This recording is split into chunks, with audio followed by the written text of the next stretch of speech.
아름다운 오후에 함께 가족들과 나오신 분들 또 예배에 나오신 모든 청년분들을 주님의 이름으로 환영하고 축복합니다. 특별히 오늘은 어버이 주일을 맞아서요, 부모님과 함께 예배 드릴 수 있는 시간을 마련하게 된 것을 감사하게 생각합니다. 허브 예배에 대해서 소개를 좀 드리겠습니다. 허브 예배는 매 주일 오후 일요일 2시에요 양재 온누리교회 기쁨홀과 유튜브 온누리교회 허브대학부 채널을 검색해 주시면 예배에 현장 예배로 그리고 영상 예배로 함께 하실 수 있습니다.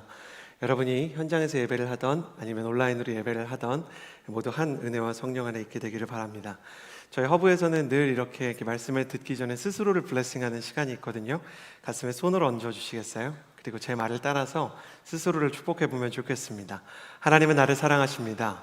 하나님은 나를 사랑하십니다. 나는 그 사랑을 신뢰합니다. 나는 그 사랑을 신뢰합니다. 나는 세상의 소금과 빛으로 살아갈 것입니다. 나는 세상의 소금과 빛으로 살아갈 것입니다. 나는 절대로 이전과 같지 않을 것입니다. 나는 절대로 이전과 같지 않을 것입니다. 아멘.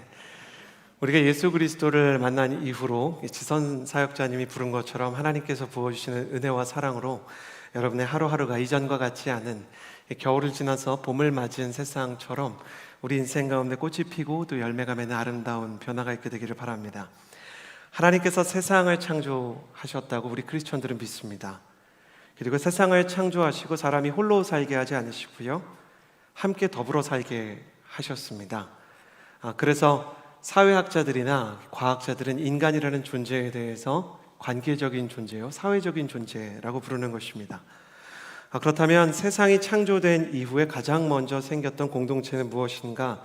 하나님은 아마도 하나님이 사랑하시는, 하나님을 예배하는 교회를 세우실 수도 있었을 것입니다.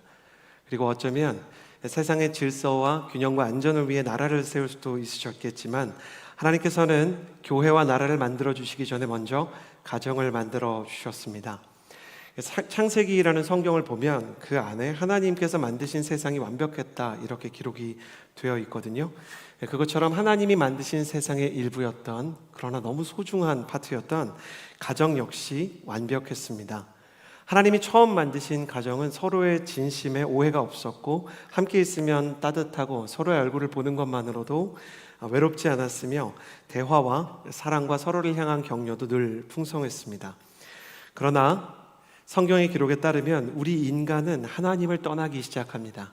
오늘 교회에 처음 오신 분들은 기독교가 무엇을 얘기하는가, 또 교회를 다니는 자녀분들과 함께 오신 분들을 위해서 조금 설명해 드리면, 하나님께서 세상을 아름답게 지으셨는데 사람들이 하나님을 떠나기 시작한 겁니다. 하나님 없이도 우리는 잘 살 수 있다.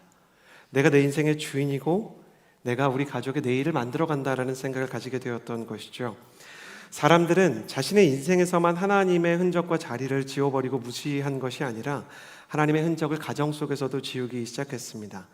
아버지는 권위를 부리기 시작했고 어머니는 서운함에 물들어가기 시작했고 자녀들은 그 가운데서 상처를 받게 되었죠.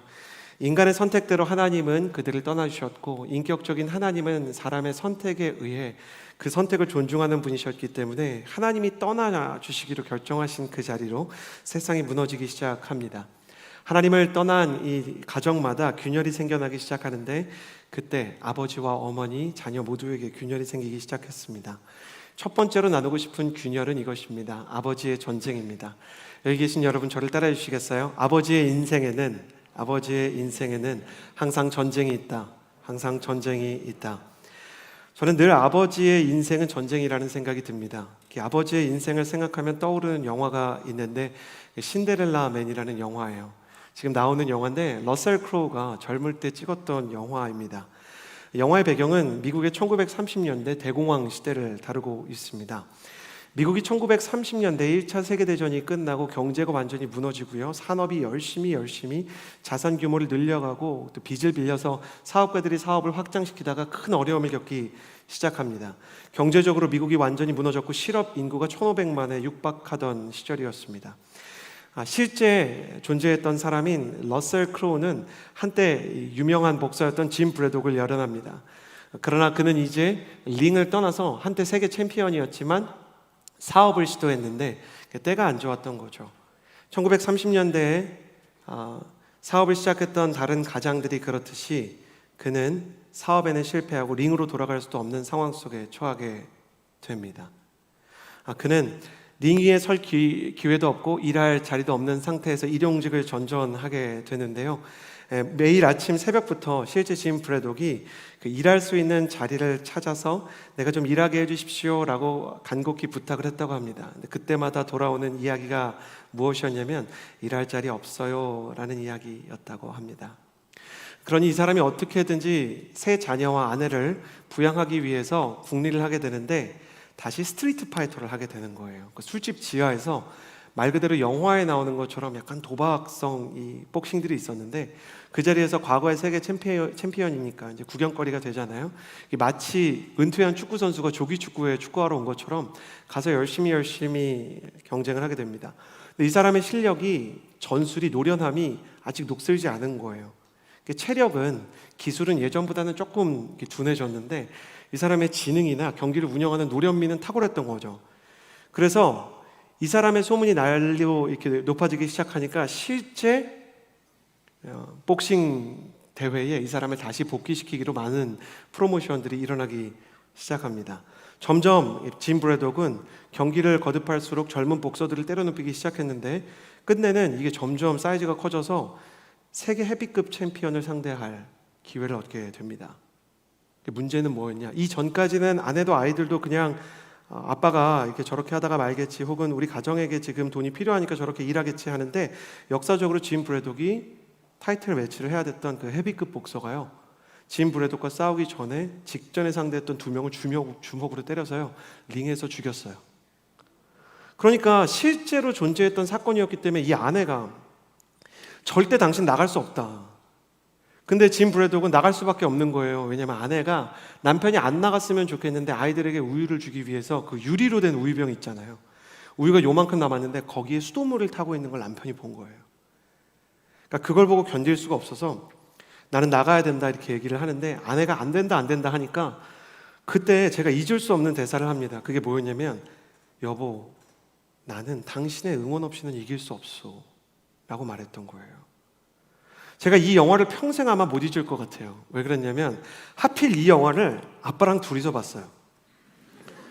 그래서 아버지랑 둘이서 봤는데 당신의 응원 없이는 이길 수 없어라는 대사가 나오는 순간 저희 아버지는 정말 영화를 보면서 우는 분이 아니시거든요. 하나님이 아마 저희 아버지를 만드실 때 수분을 좀 빼고 만드신 것 같아요. 그래서 아버지는 울지 않으시는 철인과 같은 분이었는데 갑자기 우시는 거예요. 여러분, 아빠들이 아들 옆에서 울 때는 정말 그건 뭐라고 얘기해야 될지 모르겠습니다. 그 장면 자체가 굉장히 독특해요. 안 우는 척을 하면서 계속 끄끄 소리 나면서 이러면서 이렇게 울기 시작하고 모르는 척 해야 되는 게 이렇게 아들의 예의인 거죠. 왜 그런가 생각해 보니까 아버지도 참 힘들었나 보다. 우리를 위해서 아버지에게도 보이지 않는 타이틀 매치가 있었던 걸까? 우리 아버지는 물론 복서는 아니었지만 세상에 맞서서 가정을 살리기 위해서 애써야 되는 그분의 모든 순간이 참 힘겨운 것은 아니었을까. 돌아오는데 아버지의 등이 굽어있고, 원래도 알고 있었지만 저보다 아버지가 좀 키가 작으시거든요. 근데 그게 유난히 이렇게 품어줘야 되는 아이처럼 뭔가 응원이 필요한 사람처럼 보이더라고요. 그래서 아버지 어깨에 손을 댔더니 아버지가 여기까지는 오늘 아닌 것 같다 이렇게 얘기하셔서 아버지랑 이렇게 집으로 그냥 걸어 돌아오면서 농담했던 기억이 납니다. 깨달았죠. 모든 아버지의 삶에는 보이지 않는 복서의 링이 있는 것입니다. 가족을 위해서 새벽을 깨우고 가족을 위해 밤늦게까지 들어오고 반쯤 탈진된 상태로 들어오면 아버지들의 문제가 뭐냐면 전쟁이라는 상황 속에서 PTSD, 트라우마라는 그 개념이 생겨났잖아요. 전쟁이 끝났는데도 전쟁 속에서 살고 있는 것 같은 현상을 겪는 사람을 트라우마라고 정의를 했어요. 그러니까 트라우마의 정의는 전쟁에서 온 거거든요. 그러니까 전쟁을 겪어온 아버지의 마음도 약간 트라우마 같은 거예요. 가족과 대화할 에너지가 없죠. 그러면 가족들은 다 뭐라 그러냐면 아버지는 항상 일이 먼저라고, 대화할 의지가 없는 사람 같다고 이렇게 얘기를 하는 거예요. 그런 얘기를 들으면 아버지가 내가 누굴 위해서 이렇게 열심히 했는데 나 잘 살자고 그랬냐? 뭐 나만 뭐 이렇게 성공하려고 그랬냐? 이렇게 얘기하고 문을 꽝 닫고 들어가는데, 대부분 이 아버지들이 어디 와서 속마음을 얘기하냐면 온누리 교회가 그런 아버지들을 위해서 만들어 놓은 그 학교가 있어요. 아버지 학교라고. 그 아버지 학교에 가면 거기서는 뭐라 그러냐면 제가 좋은 아버지가 아닌 것 같습니다. 그러면서 사실 저의 아버지도 그렇게 무뚝뚝하고 수고는 많이 하셨지만 이해는 많이 되고 또 고생을 많이 해서 존경이 되지만 아버지의 마음이 어땠는지 또 나를 어떻게 생각하셨는지를 들어본 적이 없습니다. 아버지들은 자기 자신을 자책합니다. 왜 나는 좋은 아버지가 되지 못할까? 내 마음은 그게 아닌데. 엄격하고 무뚝뚝했던 할아버지를 닮아가는 것 같은 마음이 들어서 스스로를 자책하기 시작하는 것입니다. 아버지의 삶에는 하나님을 떠난 이후 이렇게 전쟁이 찾아오게 되었습니다. 어머니의 삶에는 무엇이 있는가? 저를 따라해 주시겠어요? 어머니의 삶에는 희생이 있다. 아버지의 키워드가 전쟁이라면 어머니의 키워드는 희생입니다. 몇 해 전 음악 오디션 프로그램을 보다가 어머니라는 존재가 어떤 존재인지 잘 그려낸 노래를 들었는데, 엄마로 산다는 것은 이라는 노래입니다. 저희 그 노래를 전공한 손수빈 자매님이 그 노래를 불러줄 텐데 한번 가사를 들으면서 이 노래를 한번 이렇게 느껴보셨으면 좋겠습니다. 늦은 밤 선잠에서 깨어 현관문 열리는 소리에 부시시한 얼굴, 아들 밥은 먹었느냐?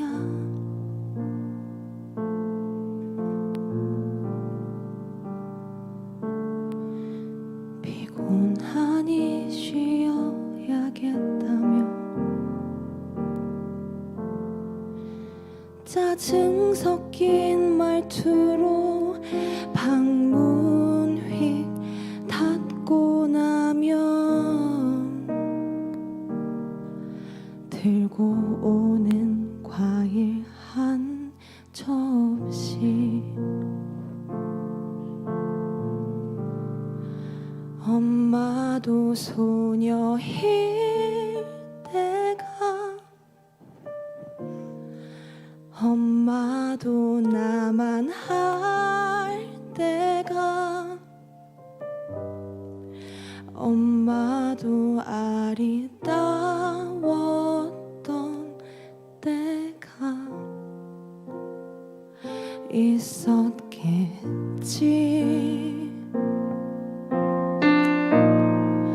그 모든 걸 다 버리고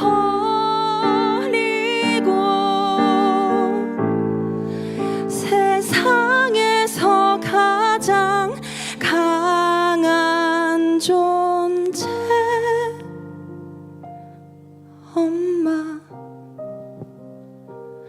엄마로 산다는 것은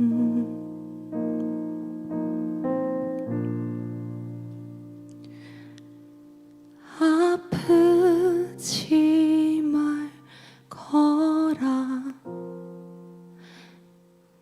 그거면 됐다.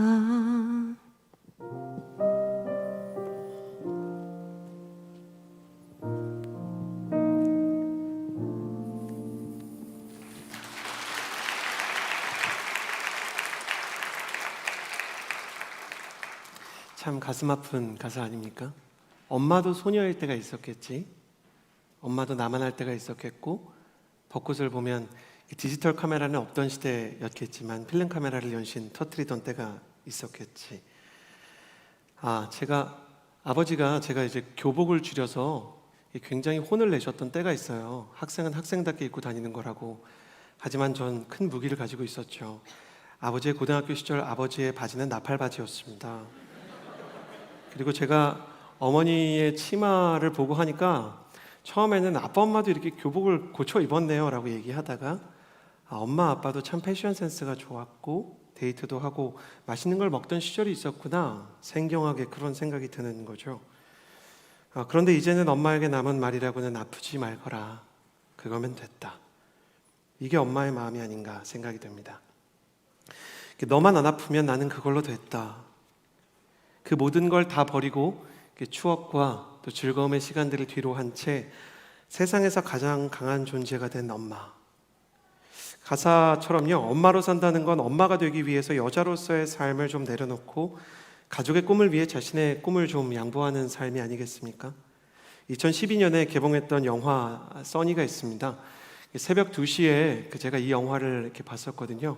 제가 이 영화를 또 평생 잊지 못하는 것은 새벽 2시에 교역자들이 리트릿을 갔다가 이상준 목사님 옆자리에서 봤기 때문에 잘 수가 없었습니다. 너무 졸렸는데 목사님이 너무 이렇게 감동을 받으면서 봐서 영화 너무 좋지 자꾸 물어보셔서 잘 수 없어서 이렇게 정말 뜨겁게 봤던 영화가 있습니다. 모든 고난과 도전에는 나름의 의미가 다 있는 겁니다. 그런데 이 영화에서는 어떤 게 있냐면 영화의 내용이 이래요.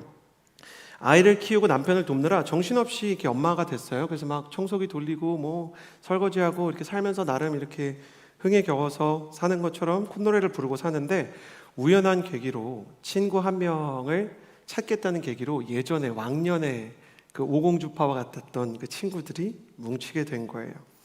그래서 엄마들이 옛 친구들을 만나서 서로의 우정을 확인하고 추억을 나누고 한때 말싸움을 하고 롤러스케이트장을 다녔던 이야기를 하면서 웃고 떠듭니다.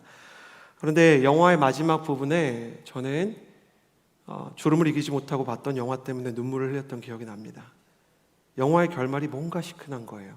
옛 친구들이랑 그렇게 옛날로 돌아간 것처럼 열심히 놀거든요.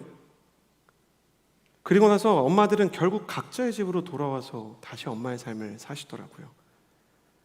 그런 생각이 들었던 것 같아요. 좀 더 놀고 오시지.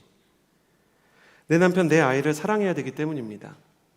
오늘의 교회에는 아버지 학교가 있다고 그랬죠. 그곳에서는 아버지들의 회개와 또 후회와 어떻게 하면 좋은 아버지가 될 수 있을까에 대한 서로의 격려가 있습니다. 어머니들이 상징적으로 온누리 교회에서 모이는 자리는 어디냐면, 온누리 교회 처음 오신 분들은 이렇게 들으시면 재밌을 것 같은데 마리아 행전이라는 집회가 있어요. 이 집회는 드레스 코드가 다 하얀색입니다. 그래서 어머님들만 오십니다. 결혼 안 한 분 아니라 다 결혼한 분들 오시는데 결혼한 여자 3,000명이 흰 옷을 입고 그 도시를 채웁니다. 그 굉장히 이렇게 재림하신 건가? 예수님이 그런 생각이 들 정도로 도시 무슨 성시화가 일어난 것 같은 느낌이 들고요. 제가 그 집회에서 이렇게 강대상을 날랐는데 강대상을 나다가 오른쪽을 보았을 때 흰옷이 너무 비춰가지고 조명이 얼굴이 안 보였던 생각이 나요. 이 집회에는 특별한 특징이 있는데 마리아 행전은 오후 3시에서 5시 사이에는 무조건 끝납니다. 왜냐하면 저녁하러 가셔야 되거든요.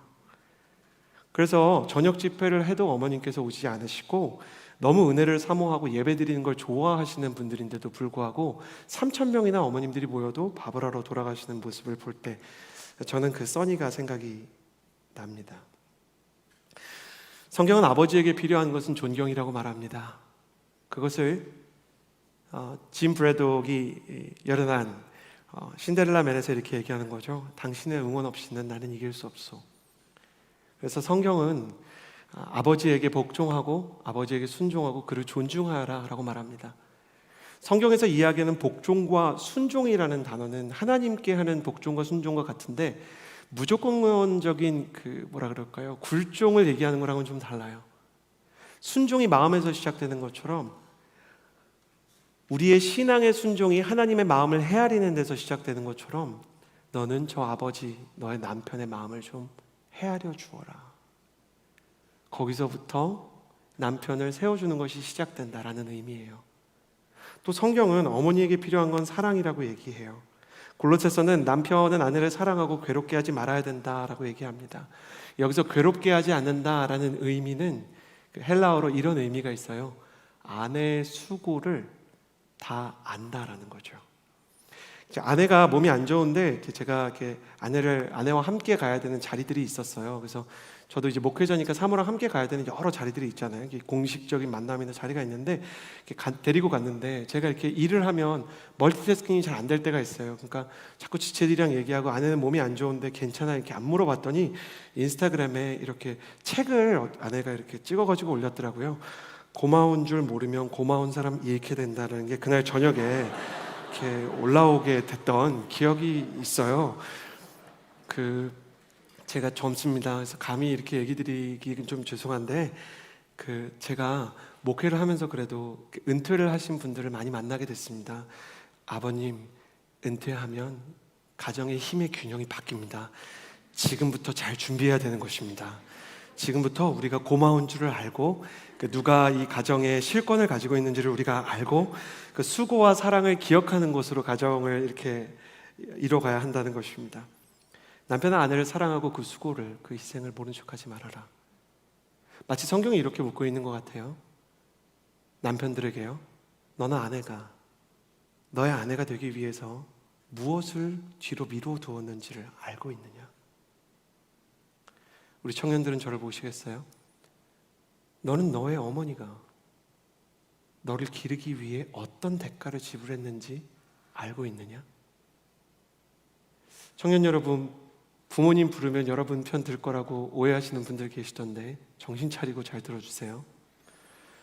10년 전에 엄마한테 맞았던 기억은 맞았던 장소와 도구까지 다 기억하면서 지난주에 3일 전에 어머니가 해주신 반찬 중에 하나 얘기해보라 그러면 얘기할 수 있겠어요? 사람이 이렇게 패역합니다.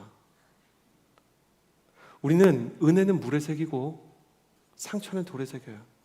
그날 엄마가 놀이공원에서 풍선 하나 갖고 싶다 그랬는데 남들 다 가진 풍선 그게 뭐라고. 풍선 안 사줬지만 살면서 돼지고기, 소고기 다 드시면서 자라셨잖아요. 상식적으로 알고 계시잖아요. 돼지고기, 소고기가 더 비싼 거. 여러분에게 세일도 하지 않은 국내에서 발매도 안 된 옷들이나 또 백화점 매대에 정식적으로 걸려있는 청바지를 사주기 위해서 권사님들, 장로님들은 매대에서 옷 사세요. 여러분 이마트 가서요 타임 세일한다 그러면 어머님들 달려가세요. 뭐 세일한다는데 청년 여러분 달려가 보신 적 있으세요? 그거 모양 빠지는 일이잖아요. 남자친구랑 가다가 달려가 보셨어요? 남자친구랑 뭐 이렇게 이마트에 뭐 좀 사러 갔다가 달려가 보셨어요? 아유 하이힐 신고 있는데 어떻게 달려요? 아유 그냥 이렇게 많이들 달려가시는구나 이렇게 쳐다보잖아요. 우리 어머니 아버지들은 자녀를 위해서 수없이 부당한 일에 고개를 숙이는 때가 있었을 것이고 또 수없이 많은 양보를 했던 때가 있을 거예요. 크리스천 청년 여러분은 다 알고 계실 거라 생각합니다. 막달라 마리아가 300데나리온의 향유를 부었죠. 그 사건 자체는 마리아에게 힘든 게 아니었어요. 마리아한테 그 향유가 얼마인지 그것을 부었을 때 얼만큼의 손실이 있는지는 아예 계산도 되지 않았던 것이에요. 마리아를 어렵게 했던 건 마리아가 향유를 부은 이후에 제자들이 했던 피드백 반응이었어요. 부모님은 당신을 키우는 걸 후회하지 않지만 당신이 한 말 때문에 그 헌신에 상처를 받을 때가 있다는 것입니다. 저는 여러분을 정죄하려는 게 아니고요. 하나님의 마음을 전하고 싶어요. 어느 날 청년 여러분이 하나님의 은혜 가운데 부모님에게 어떤 상처를 주었는지 깨닫게 될 것입니다. 누구를 통해? 여러분의 자녀를 통해서요. 제가 자녀를 낳아보니까 제가 했던 일을 다 하고 있습니다. 부모님들이 예언을 하시는데요. 너 같은 거 낳아서 길러라. 그 말은 반드시 성취되는 줄을 믿습니다. 제가 저 같은 거 2개를 기르고 있는데요. 오늘 아침에 특순을 앞두고 서로 1시간째 밥상머리에서 싸우고 있어서 제 아내가 하나님 앞에 특순해야 되니까 심기 거스르지 않으려고 연준아 밥 먹어야지, 연희야 참아야지 이를 악물고 계시길래 무릎 꿇고 손 들고 서로 사랑을 고백하는 시간을 가지려고 했는데 아직 서로를 용서하지 않고 있습니다. 어떻게 예수를 믿으면서 저렇게 해서 가장 가까운 사람을 사랑하지 못하고 용서하지 못할까? 서재로 들어와서 설교를 쓰는데 주님께서 저에게 말씀하시더라고요. 너의 모습이다. 그 순간에 저는 사실 지금은 웃으면서 얘기하지만 캐나다에 살고 계신 제 아버지와 어머니 생각이 났습니다. 아빠 엄마는 나 때문에 힘들지 않았을까? 아버지는 아버지의 전쟁에 대해 혹 너무 버겁진 않으셨을까? 엄마는 엄마의 희생 때문에 너무 많은 걸 포기한 게 아닐까? 근데 아이러니컬하게도 아버지에게도 전쟁이 있고 어머니에게도 희생이 있지만, 자 이제 자녀들의 시간이에요. 자녀들에게도 뭐가 있습니까? 저를 따라 주시겠어요? 자녀들에게는 상처가 있다. 자녀들은 왜 상처받는가? 아니, 아버지가 전쟁을 하고 어머님들이 모두 희생을 했다면 자녀는 행복해야 되잖아요. 근데 약간 자녀들이 살고 있는 삶의 스테이지가 너무 달라진 거죠. 우리 부모님의 세대는 피딩, 먹고 사는 게 삶의 주제였습니다. 그래서 원동력을 뭐라고 부르냐면 헝그리 정신이라고 부르는 거예요. 그러니까 헝그리 정신이 있어야, 맷집이 있어야 버틸 수 있는 시대였어요. 그런데 우리 자녀 시대는 피딩이 아니라 힐링이 주제가 되었습니다. 이런 자녀 세대를 보고 어떤 분들은 헝그리 정신이 없어서 그런다고 화를 내는데, 문제가 그렇게 단순하지가 않습니다. 지금의 청년 세대는 호황의 세대에서 태어나서 불안 가운데 던져진 세대예요. 이 아이들이 태어날 때는 대한민국 경제가 성장하고 있었는데, 지금 이 아이들이 살아가야 되는 세상은 불황이 너무 크게 덮쳐있는 시대입니다. 가장 먼저 부딪히는 현실은 취업난이죠. 대학 졸업자가, 이 졸업 연기자가 늘어나고 있어요. 제가 이 허브에서 20년 전에 대학부를 다녔거든요. 20년이 지나서 돌아와 보니까 대학원생들이 정말 많아졌어요.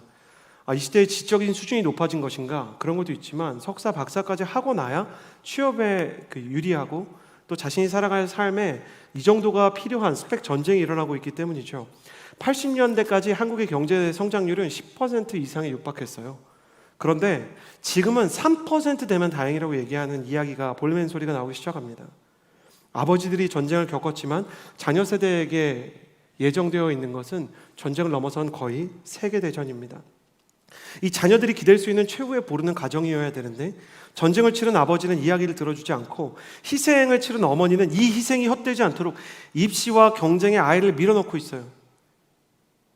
제가 양재운누리교회에 와서 중등부, 고등부 예배를 보니까 부모님이 뒤에서 기다리세요. 왜 그런가 보니까요, 학원에서 주말 특강을 하는 거예요. 이 주말 특강은 놓칠 수 없는 것이죠.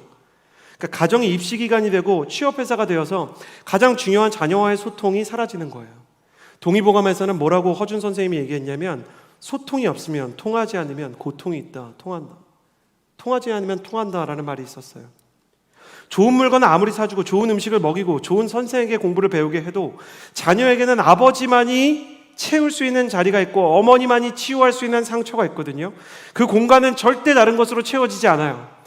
한참 된 예능 프로그램이지만 한 10년 됐지만, 한때 이렇게 유명했던, 여러분 다 기억할 만한 아빠 어디가라는 프로그램 아시죠? 그거 원래 프로그램 제목이 너무 슬퍼서 뒤에 삭제된 거 아시나요? 아빠 어디가? 원래는 뭐였다 그래요? 나도 같이 가. 너무 슬프지 않나요? 전 세대가 함께 봤던 응답하라 시리즈가 있었어요. 응답하라 1994, 응답하라 1990, 응답하라 1988이 있었죠. 응답하라 시리즈는 덕분이가 누구랑 결혼을 하느냐에 초점을 맞춰진 이야기 같지만, 마치 우리 시대의 전원 일기처럼 마음을 나눌 수 있는 가족에 대한 그리움을 담은 드라마였기에 전 세대에서 고르게 시청률이 등장했던 마지막 드라마입니다. 아니, 아버지는 전쟁을 하고 어머니는 희생을 치르고 자녀들은 왜 상처를 받는 걸까? 서로가 너무 지쳐있고 세상이 너무 버거워요. 서로의 마음에 공감하기엔 에너지가 너무 없고, 한국 사회를 살아가는 것이나 아니면 세상을 이겨나가는 것이 너무나 괴로울 때가 있는 것이에요. 사실은 좋은 아빠가 되고 싶다고, 좋은 엄마가 되고 싶다고 얘기하고 싶은 마음이 있는데 늘 타이밍을 놓칠 때가 있는 것이에요. 그렇다면 이렇게 서로를 사랑하고 아끼면서도 서로를 품지 못한 채 우리의 예배를 마쳐야 하는 것일까? 우리의 인생을 끝내야 하는 것일까? 그렇지 않습니다. 자, 옆에 아마 믿지 않는 부모님이 오신 분들도 계신 걸로 압니다. 제가 예의상 손을 들긴 하지 않을 텐데, 제가 기도 제목을 이번 주에 정말 많이 받았어요. 저희가 정말 놀란 게 있는데, 카네이션을 저희가 원래 백송이 정도 생각했어요. 그러니까 백송이 정도면 부모님이 이제 드릴 수 있겠지. 근데 이제 약간 신청자가 많아진 것 같은 거예요. 그래서 실제 부모님이 얼마나 오실 것 같니 일일이 물어봤더니 지체들이 응답을 해줬는데 130분 정도 오실 것 같다, 이렇게 얘기를 했어요. 근데 이 자리에 지금 170분의 부모님이 와 계세요. 부모님들이 오신 이유가 뭘까 생각해 보면, 굳이 말하지 않아도 나는 너의 면을 세워주고 너랑 같이 있고 싶어 라는 마음을 자리하는 것으로 대신한 것 같아요. 사랑의 고백을 아직 하지 않으셨어도 함께 해주셔서 감사합니다. 우리 부모님이 아니더라도 이 자리에 와주신 나의 친구와 또 우리 허브 지체들의 부모님 존경하고 사랑합니다 라는 마음으로 우리 격려와 사랑의 박수를 한번 주었으면 좋겠습니다. 아버님과 어머님 감사드립니다. 그리고 이번엔 부모님들만 정말 뜨겁게 박수 쳤으면 좋겠는데, 이 자리에는 부모님과 함께 오고 싶었지만 난 교회는 안 갈래 라고 정중하게 사양하신 분들도 계세요. 그래서 사실 홍보를 막 이렇게 다른 전도 집회처럼 크게 하지 않고 막 격렬하게 하지 않았던 건 혹시라도 마음에 거절감이 너무 많을까 봐 제 마음이 힘들었기 때문이에요. 그럼에도 불구하고 이걸 하는 건 부모님이 오시지 않은 분들도 저를 보시겠어요? 저는 믿습니다. 허브에서 제가 대학 청년부를 또 섬기는 동안 저는 매년 가정을 초청할 수 있는 기회를 만들도록 할 텐데, 언젠가는 여러분의 부모님도 여러분과 함께 예배를 드리고 주 예수를 믿으라 그리하면 너와 내 집이 구원을 얻으리라 라는 말씀의 주인공이 될 줄을 믿습니다. 우리 부모님이 함께 오지 않았지만 그럼에도 불구하고 부모님을 위한 마음으로 이 메시지 가운데 앉아있는 청년들을 위해 우리 부모님들께서 자녀 세대를 위해서 격려의 박수를 한번 보내주시겠어요?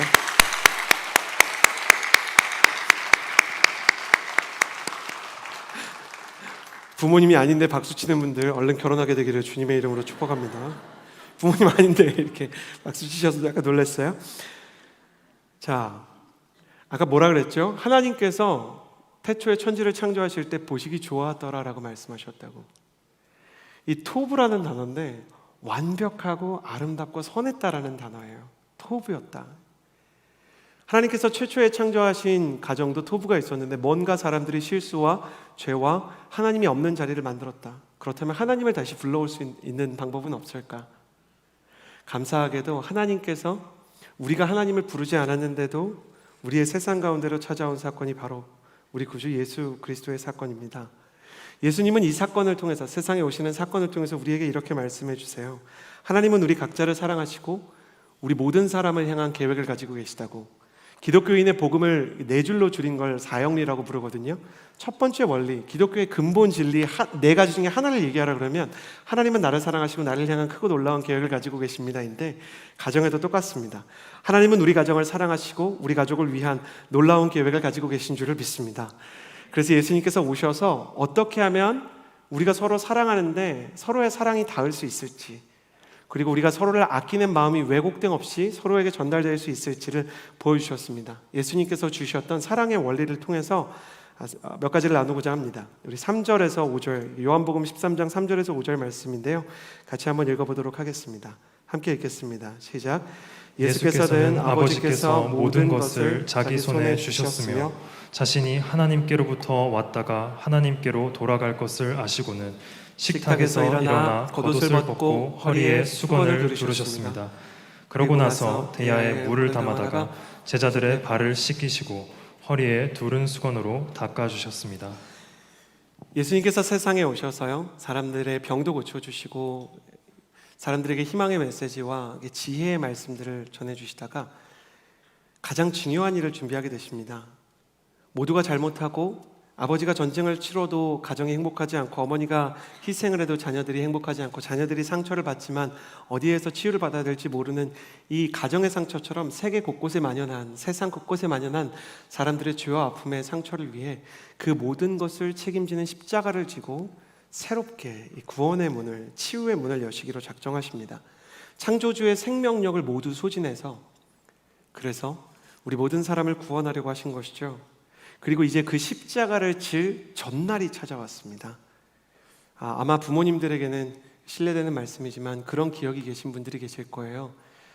우리 청년들의 할아버지와 할머니, 부모님의 어머니, 아버님이 소천하신 기억이 있으신 분들이 계실 텐데, 목회자로서도 장례식에 가보면 이 마지막 순간이 얼마나 소중한지 모릅니다.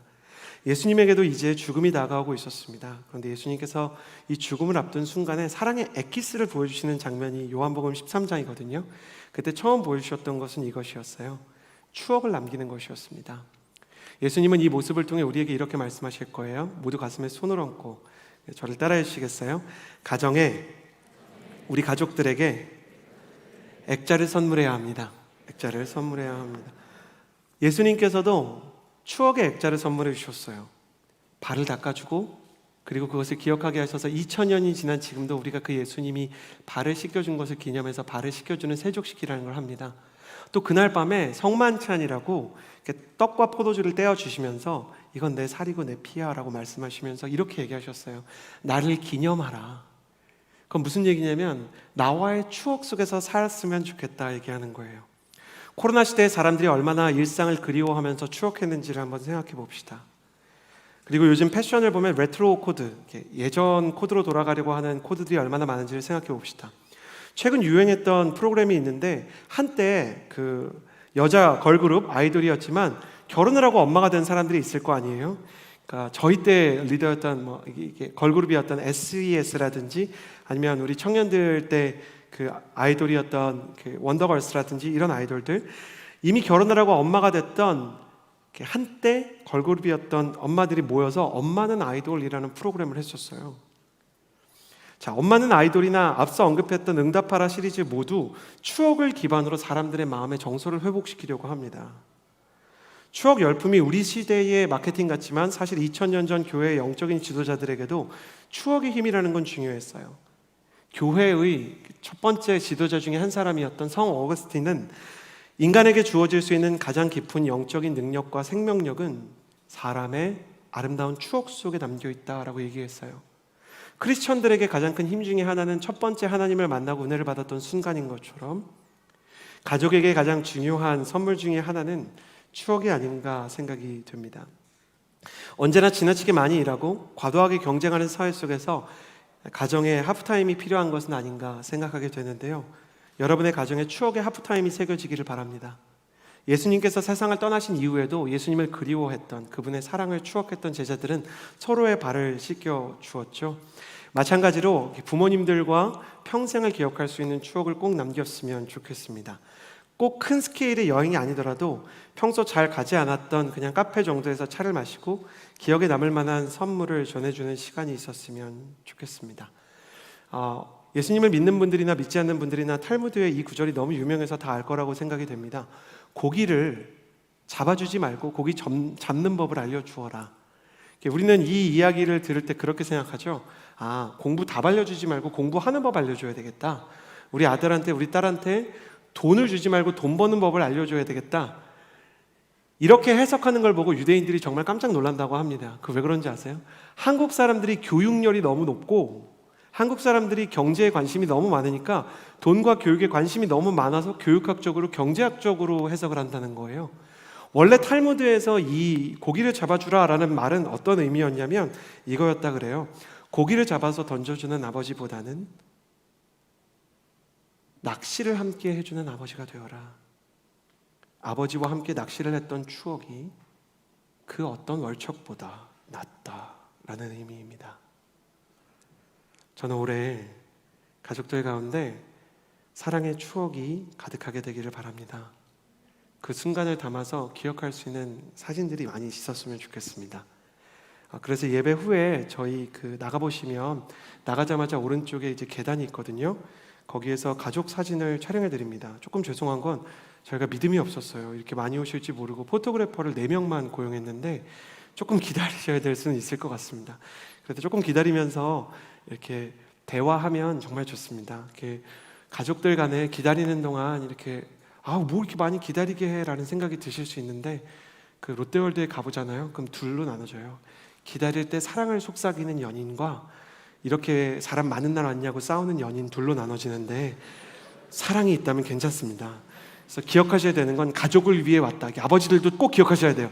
가족을 위해 내가 왔다. 오늘 하루 참는 거다. 이렇게 어버이날 참으라니 무슨 소리냐라고 생각하실 수 있는데 어버이날 화내는 것보다 참으면 더 큰 축복이 있으니까 기다리면서 가족 촬영 많이 하시고 또 추억을 남기셨으면 좋겠어요. 두 번째, 액자를 선물하십시오 다음인데요. 저를 따라해 주시겠어요? 마음을 고백하십시오. 마음을 고백하십시오. 창세기 2장 23절과 24절은 가족이 어떻게 시작됐는지 그 서두를 기록하고 있어요. 창세기 2장 23절에서 24절 같이 한번 읽어보겠습니다. 시작. 여호와 하나님께서 아담에게서 취하신 갈비뼈로 여자를 지으시고 그녀를 아담에게 데려오셨습니다. 아담이 말했습니다. 드디어 내 뼈 가운데 뼈요 내 살 가운데 살이 나타났구나.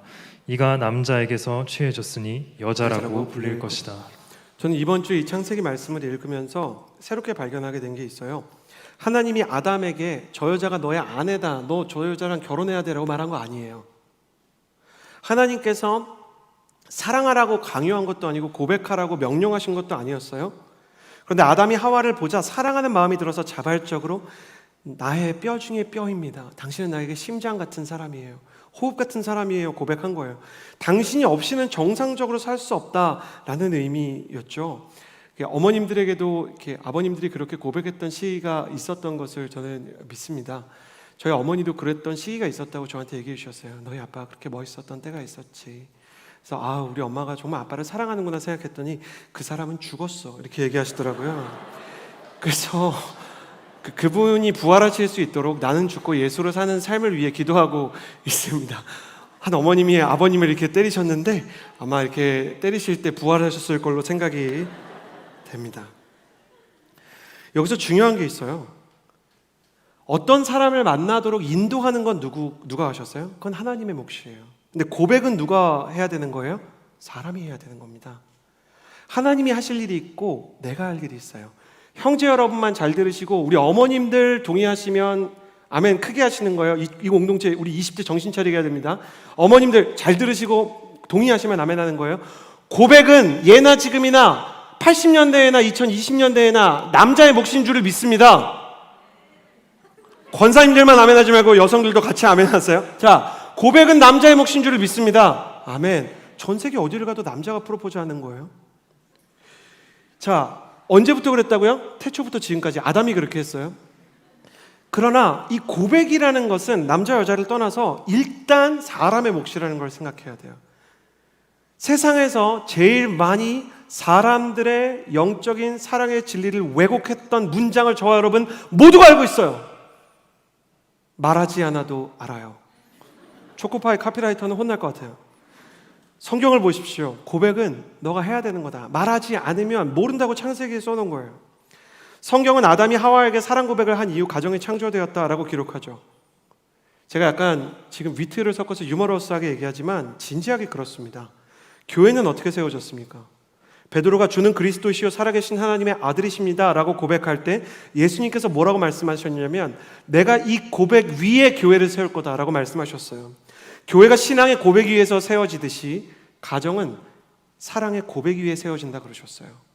주님은 베드로의 고백을 보고 이는 반석이다 라고 얘기했어요. 그럼 가정의 반석과 기초는 어디 있겠어요? 사랑의 고백일 것이에요. 그러니 기회가 있을 때 마음을 고백할 수 있는 가족들이 되기를 바랍니다. 반복되는 일상 속에서 걸음을 멈추어 사랑하는 가족에게 사랑을 고백하면서 가정의 사랑의 씨앗이 심기기를 기도했으면 좋겠습니다. 예배를 준비하면서 용기를 내시기 좀 어려울까 봐 청년들 몇을 모아서 먼저 고백을 인터뷰로 담아보았습니다. 아마 오늘 부모님이랑 같이 오신 것 같은데 영상을 통해 만나보시죠.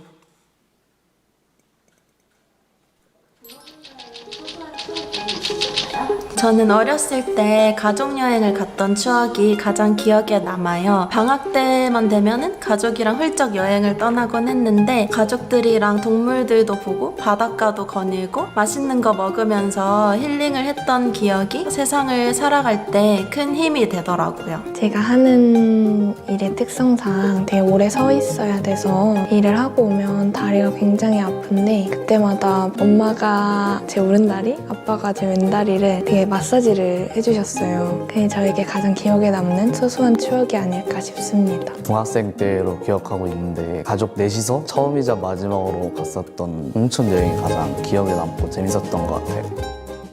이럴 땐 좀 짜증났었다 하는 부분 있으실까요? 짜증났다기보단 좀 귀찮았었던 적은 있는데 저희 어머니께서 항상 쇼핑을 다녀오시면 착장을 항상 저한테 어떠냐고 물어보세요. 평소에는 괜찮은데 이제 제가 알바하고 온 날이나 학교 갔다 온 날 좀 피곤해서 방에 누워있는데 갑자기 막 들어오셔가지고 우리 항상 이쁜 걸 강조하세요. 저한테 이쁘냐고 물어보시는데 귀찮았고 보지도 않고 이뻤다고 저는 생각보다 완벽주의적인 기질이 있어서 한 가지 일을 할 때 시간이 좀 오래 걸리거든요. 여러 가지 일들을 해야 할 때 급하게 재촉하시거나 그러면 되게 긴장되고 마음이 좀 힘들었었어요. 저희가 가족여행을 가면 저랑 언니가 되게 맛집 찾는 거에 진심이라 열심히 찾는데 기쁜 마음으로 부모님을 모시고 갔는데 저희 어머니가 요리를 굉장히 잘하세요. 그래서 뭔가 마음에 안 드는 게 있으면 그걸 굉장히 자주 말씀을 하시더라고요. 딸들이 되게 열심히 찾았는데 그럴 땐 조금 그만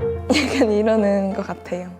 마지막으로 부모님께 그래도 고맙고 감사하다 말하고 싶은 것이 있다면? 저희 가족이 한국에 거처가 있는 게 아니어서 딸을 보러 한국에 항상 비행기를 타고 왔다 갔다 하셔야 되거든요. 고생하시는데도 불구하고 항상 왔다 갔다 방문해 주시는 게 감사하고요. 제일 감사한 것은 저를 위해서 항상 기도해 주시는 게 감사하고 그 기도 덕분에 제가 이렇게 힘차게 살아갈 수 있는 것 같아서 감사하다는 말씀을 드리고 싶습니다.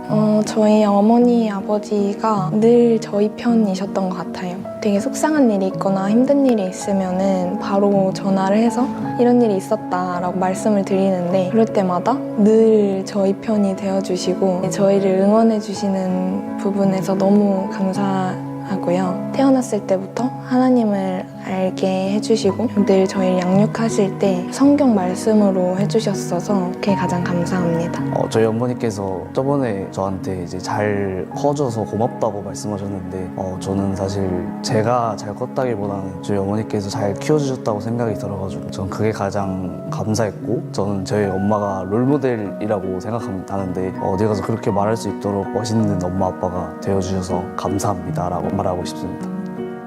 겨울을 지나 꽃이 피듯이 어머니와 아버지의 마음에도 하나님의 사랑이 피어나길 소망합니다.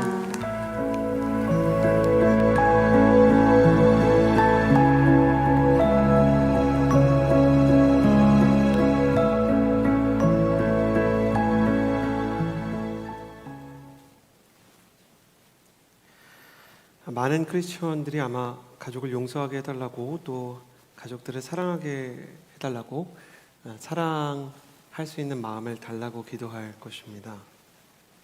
그러나 생각해 봅시다. 브루스 올마이티라는 영화의 대사인데요. 사랑하는 마음을 하나님께 달라고 기도하면 하나님께서는 사랑하는 마음을 주실까요?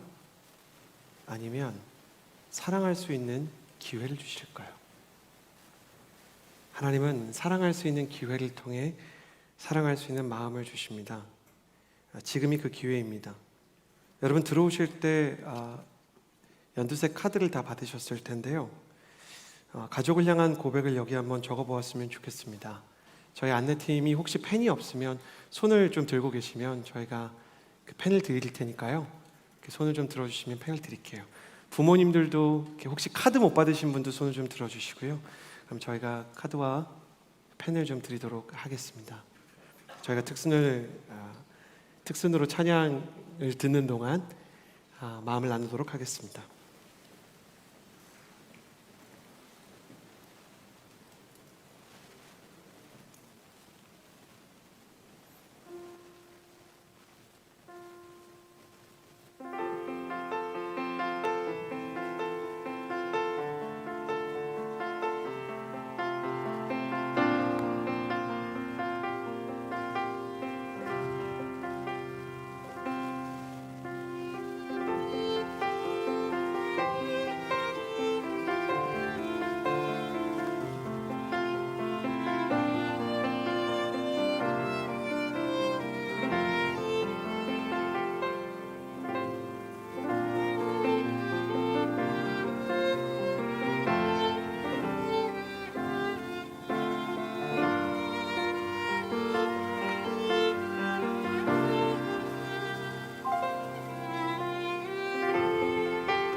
저희가 또 그 카네이션을 준비했거든요. 오늘이 5월 8일이라서 그래서 사실 저희가 준비한 분들보다 더 많은 분들이 오셨는데 급하게 저희가 또 잘 구할 수 있게 청년 한 분이 또 뛰어가서 나머지 분까지 다 구해왔습니다.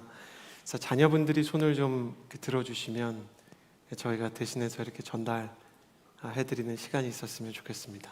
자, 부모님과 같이 왔습니다 하시는 분들 손을 좀 들어주시겠어요? 그리고 그분들에게 카네이션을 전달해서 부모님께 드리도록 하겠습니다. 성경을 보아도 세상을 보아도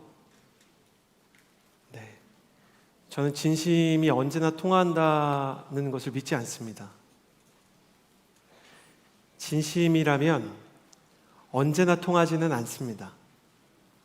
그러나 진심이라면 언젠가 통한다는 것 또한 배우게 되었습니다. 예수님께서 십자가를 질 때나 아니면 부모님들께서 사랑을 해주실 때나 그 사랑이 사람들에게 온전히 다 전해지지 않을 때가 많이 있습니다. 그러나 하나님께서는 진심이라면 끝내는 통할 수 있는 시간을 주십니다. 가족을 향한 여러분의 진심이 이윽고 통하게 될 것을 믿을 수 있게 되기를 바랍니다.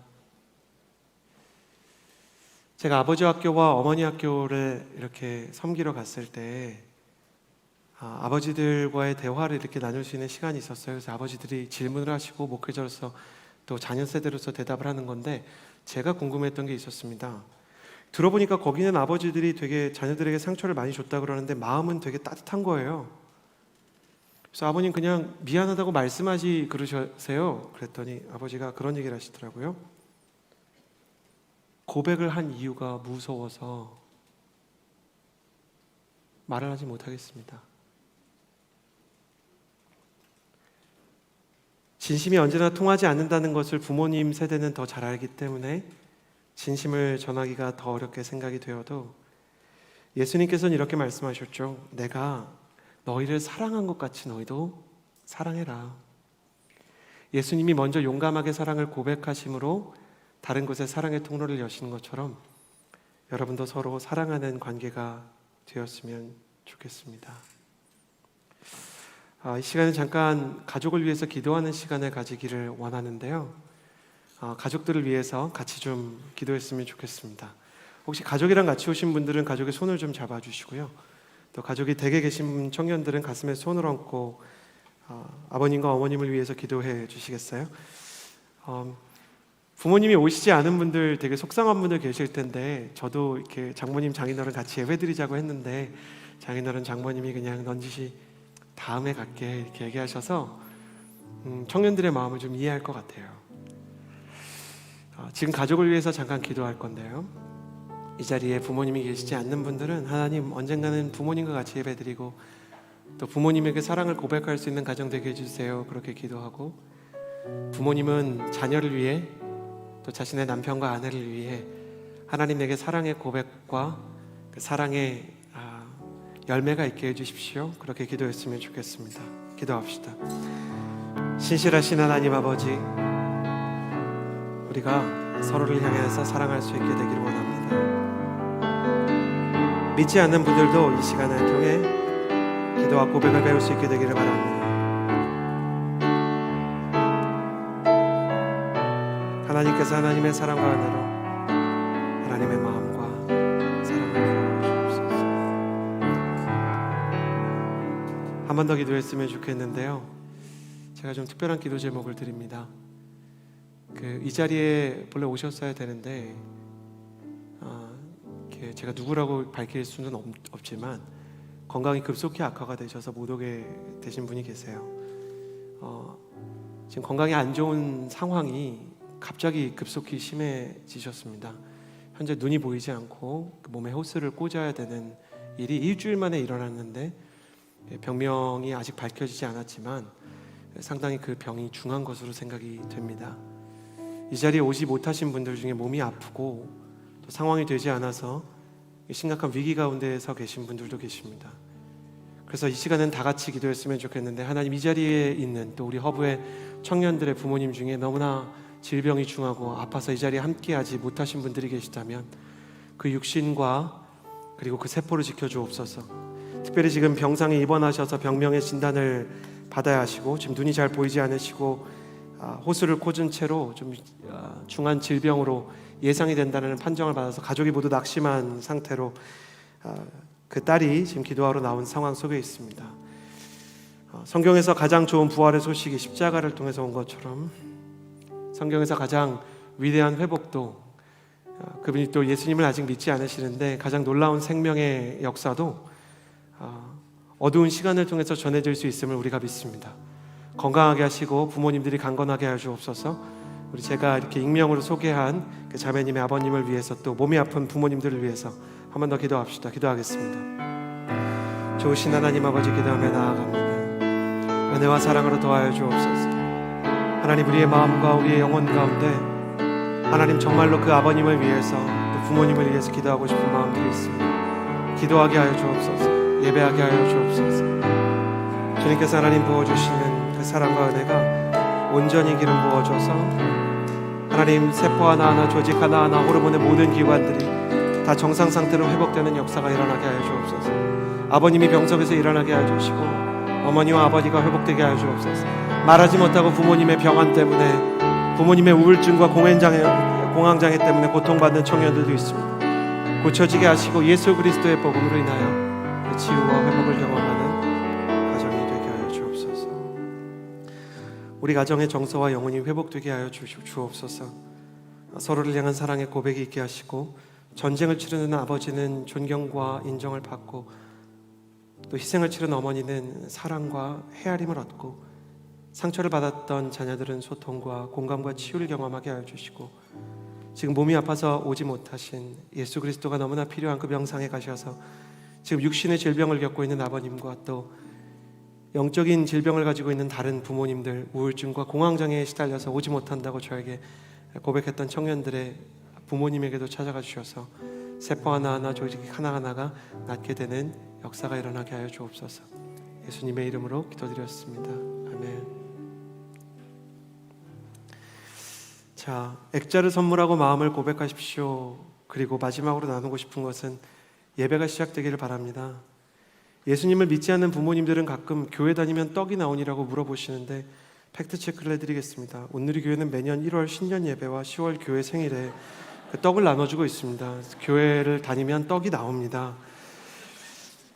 그러나 떡이 아닌 인생의 진로와 경제적인 축복이 늘 약속되냐고 물어본다면 우리 자녀들의 모든 문제가 쉽게 해결되지 않을 때가 있습니다. 모세의 어머니 요게베스는 하나님을 믿는 사람이었지만 시대의 질곡에 의해 애굽 왕이 이스라엘 사람들은 모두 남자아이를 낳으면 죽이라고 했기 때문에 아들을 낳아서 열심히 기르다가 결국엔 갈대 상자에 떠내려 보냅니다. 예수님을 믿는 부모님이나 예수님을 믿지 않는 부모님이나 내 자녀의 미래를 내 힘으로 가꿔주고 만들어갈 수 없다는 것을 알고 있을 것입니다. 갈대 상자에 떠내려가는 아들을 보며 모세의 어머니였던 요게벳이 부른 노래를 이수연 자매님이 나오셔서 함께 나누도록 할 텐데요. 요게벳의 노래라고 하는 노래입니다. 함께 들어보도록 하겠습니다.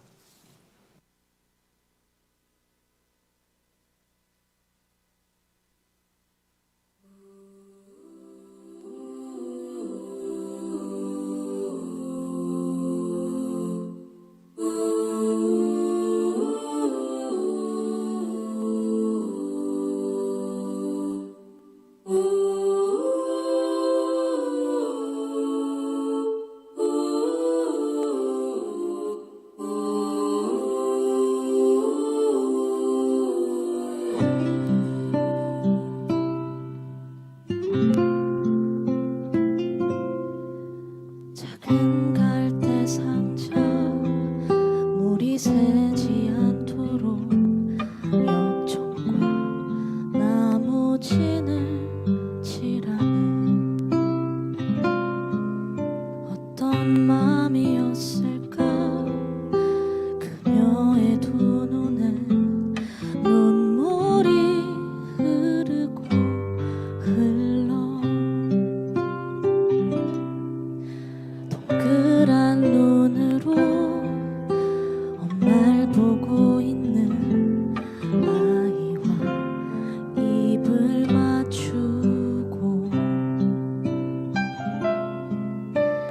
상자를 덮고 강가에 띄우며 간절히 기도했겠지. 정처 없이 강물에 흔들 흘러내려가는 그 상자를 보며 눈을 감아도 보이는 아이와 눈을 맞추며 주저앉아 눈물을 흘렸겠지. 너의 삶의 참 주인, 너의 참 부모이신 하나님 그 손에 너의 삶을 맡긴다. 너의 삶의 참 주인, 너를 이끄시는 주 하나님 그 손에 너의 삶을 드린다.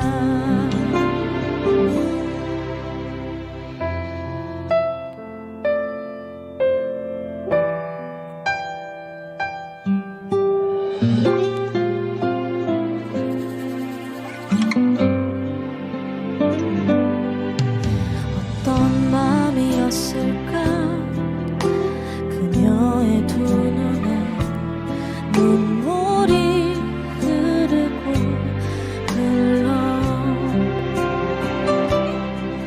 정처 없이 강물에 흔들 흘러내려가는 그 상자를 보며 눈을 감아도 보이는 아이와 눈을 맞추며 주저앉아 눈물을 흘렸겠지.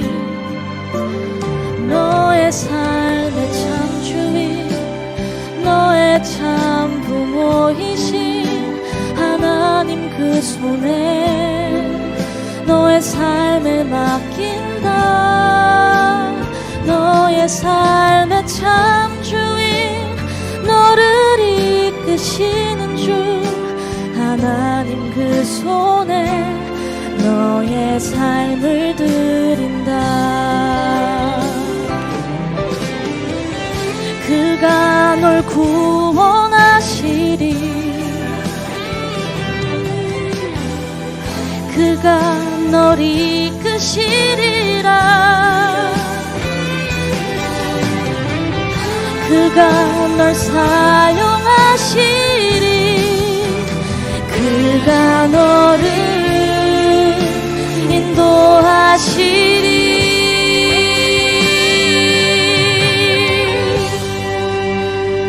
너의 삶의 참 주인,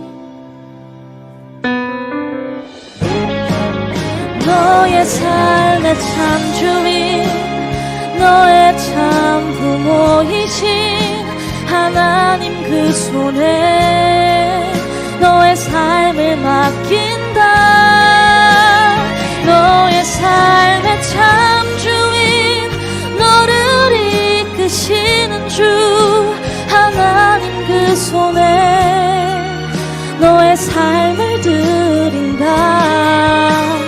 너의 삶의 참 주인, 너의 참 부모이신 하나님 그 손에 너의 삶을 맡긴다. 너의 삶의 참 주인, 너를 이끄시는 주 하나님 그 손에 너의 삶을 드린다. 어떤 마음이었을까 그녀의 두 눈에 눈물이 흐르고 흘러.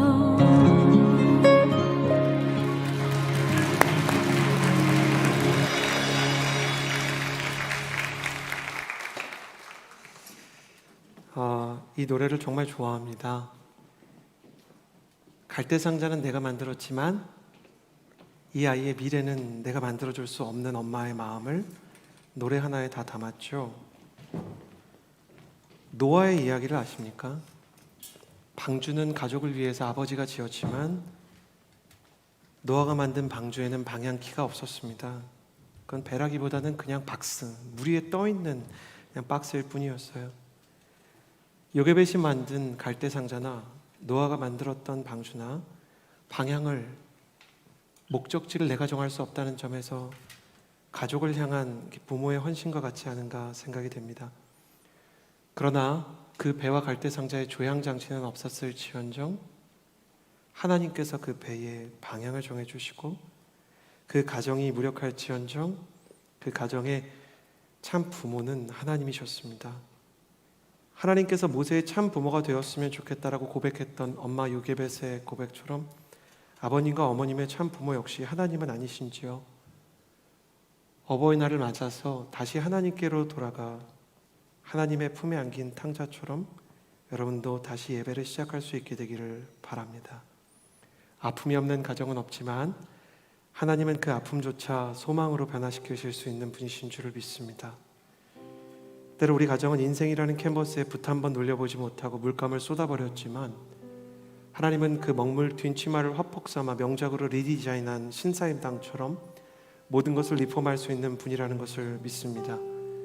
혹시 아버님들도 그런 생각이 들지는 않으셨나요?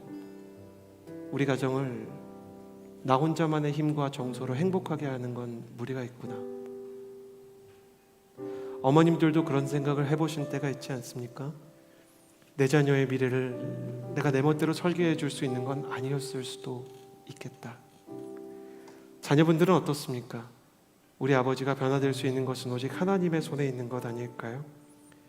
아픔이 없는 가정은 없더라도 그 아픔조차 소망으로 변화시키는 하나님 앞에 우리 마지막으로 한 번만 기도했으면 좋겠어요.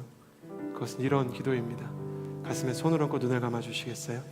혹시 오늘 교회를 처음 온 분들은 중간에 자꾸 기도를 시켜서 죄송합니다. 교회를 처음 오신 분들은 기도를 굳이 이렇게 뜨겁게 하지 않으셔도 그냥 하나님 이렇게 됐으면 좋겠습니다 이렇게 얘기하시면 되는 거거든요. 그러니까 기도하기 어려우시면 제가 몇 가지 문장을 드릴게요. 반복하셔도 됩니다. 하나님, 우리 아내, 우리 남편, 우리 아이 행복하게 해주십시오. 이렇게 기도하셔도 되고요. 하나님, 만약에 계시면 우리 가정에 좀 경제적인 혹은 건강에 진로에 문제가 있는데 이거 좀 도와주시고 고쳐주십시오 라고 기도하셔도 좋습니다. 그러나 믿는 분이나 기도를 처음 시작하는 분이나 기도를 할 때 이 기도는 꼭 했으면 좋겠어요. 저를 따라해 주시겠어요? 하나님 아버지, 우리 가정의 지도자가 되어 주옵소서. 우리 가정을 이끌어 주옵소서. 우리 그 마음으로 함께 기도하며 나아갑시다. 우리의 삶의 참 주인이시고 부모이신 하나님 아버지 기도합니다. 하나님, 주님의 사랑과 은혜가 우리 한 사람 한 사람을 향해 온전히 임할 수 있게 하여 주옵소서. 선하신 하나님 아버지, 주님의 사랑과 은혜가 하나님 온전히 임할 수 있게 하여 주옵소서. 선하신 하나님 아버지께서 우리 가정의 참 주인이 되어주시고 선하신 하나님께서 우리 한 사람 한 사람의 영혼에 하나님의 사랑과 은혜를 더하여 주시고 우리 가정의 미래를 이끌어 주시고 하나님의 사랑과 하나님의 기름 부음이 임할 수 있도록 하나님 온전한 치유와 온전한 회복이 우리 가정 가운데 있을 수 있게 하여 주옵소서. 좋으신 하나님 감사합니다. 요게벳의 갈대상자나 노아의 방주나 모두 우리 힘으로 방향을 결정할 수 없다는 상징적인 장면들, 그 역사적인 사실을 통해 우리에게 주님은 지금도 말씀하십니다. 자녀를 위해 갈대상자를 만들어줄 수 있어도 미래를 보장할 수 없다. 시험장까지 차로 태워다 줄 수는 있지만 그 아이가 수능 시험을 스스로 치러야 할 것이다. 이처럼 각자의 인생에 찾아오는 각자의 도전과 인생의 무게를 어찌 부모가 혹은 자녀가 남편이 아내가 모두 해결해 주겠느냐. 내가 너의 아버지다 말씀하시고 너를 이끌어 주리라 말씀하여 주십니다. 주님께서 인도하여 주시고 이끌어 주셔서 우리 가정이 하나님의 가정 되게 하여 주옵소서. 하나님의 소유 되게 하시고 주님께서 축복하시는 아름다운 가정으로 쓰임받게 하여 주옵소서.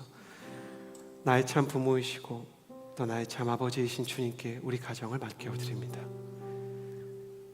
이제는 우리 구주 예수 그리스도의 은혜와 하나님의 사랑과 성령의 교통하심이 이 자리에서 예배하며 가정을 주님께 올려드리는 모든 예배자들, 그리고 그 가정 위에 특별히 전쟁과 희생을 치르며 그 가정을 위해 눈물과 그리고 시름의 밤을 지불했던 아버지와 어머니 가운데 이제로부터 영원토록 함께하여 주시기를 간절히 축원하옵나이다.